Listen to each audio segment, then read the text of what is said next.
نحمده ونصلي على رسوله الكريم اما بعد فاعوذ بالله السميع العليم من الشيطان الرجيم بسم الله الرحمن الرحيم قال رسول الله صلى الله عليه وسلم لا يؤذن لكم خياركم وليؤمكم قراءكم او كما قال علیہ الصلاۃ والسلام۔ معزز سامعین، یہ رمضان المبارک کا مہینہ عن قریب شروع ہونے والا ہے۔ اس کے اندر بہت سارے حفاظ اکرام، علماء کرام تراویح پڑھاتے ہیں، قرآن پاک تراویح کے اندر سناتے ہیں۔ تو یہ لوگ ان کو اپنا امام مقرر کرتے ہیں، اور شریعت کے لحاظ سے امامت کا سب سے زیادہ مستحق کون شخص ہے، آج کے ہم اس ویڈیو میں ہم پڑھیں گے، اور اس پیغام کو جتنا ہو سکے آگے لوگوں تک شیئر کریں، پھیلائیں اس پیغام کو، تاکہ اس کے اوپر پڑھانے والے اور عوام بھی اس مسئلے کے اوپر غور و فکر کرے۔ یہ جو حدیث مبارکہ میں نے آپ حضرات کے سامنے پڑھی، اس کے راوی حضرت ابن عباس رضی اللہ تعالی عنہما ہیں۔ حضرت ابن عباس رضی اللہ تعالی عنہما سے مروی ہے کہ نبی اکرم صلی اللہ علیہ وسلم نے فرمایا، تم میں سے جو لوگ بہتر ہیں انہیں اذان دینی چاہیے، لیُؤذن لکم خیارکم، جو تم میں سے بہتر ہیں انہیں اذان دینی چاہیے، وَلْيَؤُمَّكُمْ قُرَاءَكُمْ، اور تم میں جو لوگ خوب تعلیم یافتہ ہوں انہیں تمہاری امامت کرنی چاہیے۔ تو امامت کے لیے شریعت نے کافی ساری شرائط بیان کی ہیں۔ ان میں سے پہلی شرط یہ ہے کہ امامت کا سب سے زیادہ استحقاق اس شخص کو ہے جو نماز کے مسائل خوب جانتا ہو، اور مسائل کے خوب جاننے کے بعد فسق وغیرہ کے اندر وہ ملوث نہ ہو، اور کم سے کم بقدر قرات مسنون اسے قرآن یاد ہو۔ تو یہ پہلی شرط ہے کہ اسے نماز کے مسائل بھی خوب یاد ہوں، اور قرآن پاک اس کو اتنا آتا ہو کہ جتنا کہ قرآن پاک پڑھنے سے نماز صحیح ہو جائے، درست ہو جائے، اتنا اس کو قرآن پاک یاد ہونا چاہیے۔ اگر اس صفت کے اندر سب لوگ برابر ہوں، پھر امامت کا مستحق وہ شخص ہے جو قرآن مجید اچھا، یعنی عمدہ آواز سے قرات کے قاعدے کے موافق وہ پڑھتا ہو، پھر وہ سب سے زیادہ امامت کا مستحق ہے۔ اگر اس وصف کے اندر بھی پھر وہ سب کے سب برابر ہوں، پھر وہ شخص جو سب سے زیادہ خوبصورت ہو وہ امامت کا مستحق ہے۔ پھر اگر وہ خوبصورتی کے اندر بھی سب لوگ برابر ہوں، پھر وہ شخص امامت کا سب سے زیادہ مستحق ہے جو سب میں عمر کے لحاظ سے عمر زیادہ رکھتا ہو۔ اگر عمر کے لحاظ سے بھی سب برابر ہوں، پھر وہ شخص امامت کا مستحق ہے جو سب سے زیادہ اخلاق والا ہو۔ اگر اخلاق کے اندر بھی سب برابر ہوں، پھر وہ شخص جو سب سے زیادہ پرہیزگار متقی ہو۔ اگر تقوی کے اندر بھی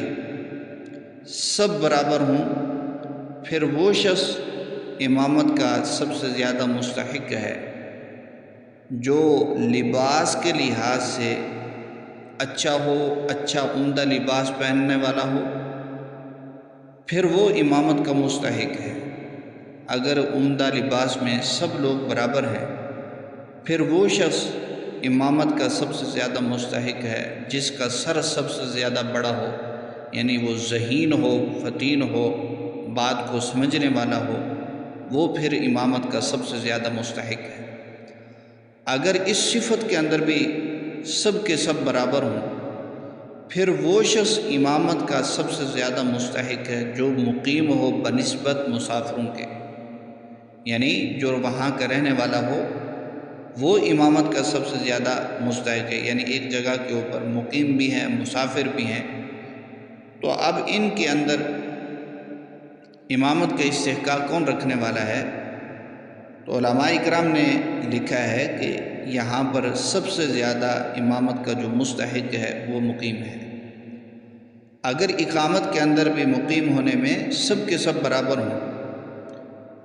پھر وہ شخص امامت کا سب سے زیادہ مستحق ہے جو اصلی آزاد ہو۔ اگر اس صفت کے اندر بھی سب کے سب لوگ برابر ہوں، پھر وہ شخص جس نے حد سے اصغر سے تیمم کیا ہو بنسبت اس شخص کے جس نے حد سے اکبر سے تیمم کیا ہو۔ یہ تھوڑی سی جو صورت ہے، یہ صورت سمجھنے والی ہے کہ حد سے اصغر کسے کہتے ہیں، حد سے اکبر کسے کہتے ہیں۔ حد سے اصغر کہتے ہیں کہ ایک آدمی کا وضو ٹوٹ گیا اور وہاں پر پانی وغیرہ نہیں مل رہا، نماز کا وقت قریب ہے، ختم ہونے کو قریب ہے۔ اب اس شخص کے لیے یہ ہے، شریعت نے اس کو اجازت دی، گنجائش دی کہ یہ کیا کر لے، وضو کی جگہ پر یہ تیمم کر لے۔ اس کو کہتے ہیں حد سے اصغر سے تیمم کیا، یعنی وضو کا تیمم۔ اور حد سے اکبر جس کے اوپر غسل واجب ہو، فرض ہو، تو اب وہ مٹی کے ساتھ تیمم کر کے نماز وہاں پر پڑھ سکتا ہے۔ اور دوسری صورت یہ ہے کہ جس شخص میں دو وصف پائے جائیں وہ امامت کا سب سے زیادہ مستحق ہے بنسبت اس شخص کے جس میں ایک ہی وصف پایا جاتا ہو۔ مثلا وہ شخص جو نماز کے مسائل بھی جانتا ہو اور قرآن مجید بھی اچھی طرح پڑھتا ہو، امامت کا زیادہ مستحق اور اہل ہے بنسبت اس شخص کے جو صرف نماز کے مسائل جانتا ہو اور قرآن مجید اچھی طرح نہ پڑھنا جانتا ہو۔ تو اس کی بنسبت وہ شخص جس کے اندر دو وصف پائے جائیں، ایک عالم ہو، مسائل کا جاننے والا ہو، اور دوسری صفت کہ قرآن پاک کا جاننے والا ہو، یہ سب سے زیادہ امامت کا مستحق ہے۔ تو یہاں پر ایک اور بات بھی ہے کہ اکثر مساجد کے اندر یہ ہوتا ہے کہ تراویح سنانے والے وہ 1 مہینہ، 2 مہینے، 3 مہینے پہلے رمضان المبارک کے آنے سے پہلے وہ داڑھی رکھ لیتے ہیں، اپنی داڑھی پوری کرتے ہیں اور پھر تراویح سناتے ہیں، قرآن پاک سناتے ہیں، تراویح پڑھاتے ہیں۔ جو ہی عید کے دن عید آتی ہے، دن ختم ہوتے ہیں رمضان المبارک کے، پھر وہ اپنی داڑھی کٹوا دیتے ہیں۔ تو ایسے لوگوں کے بارے میں شریعت یہ کہتی ہے اگر یہ لوگ داڑھی کٹوانے سے باز آ جائیں، توبہ کر لیں، اللہ سے معافی مانگ لیں،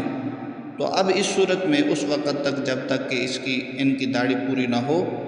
اس وقت تک یہ نہ نماز پڑھا سکتے ہیں اور نہ تراویح وغیرہ پڑھا سکتے ہیں۔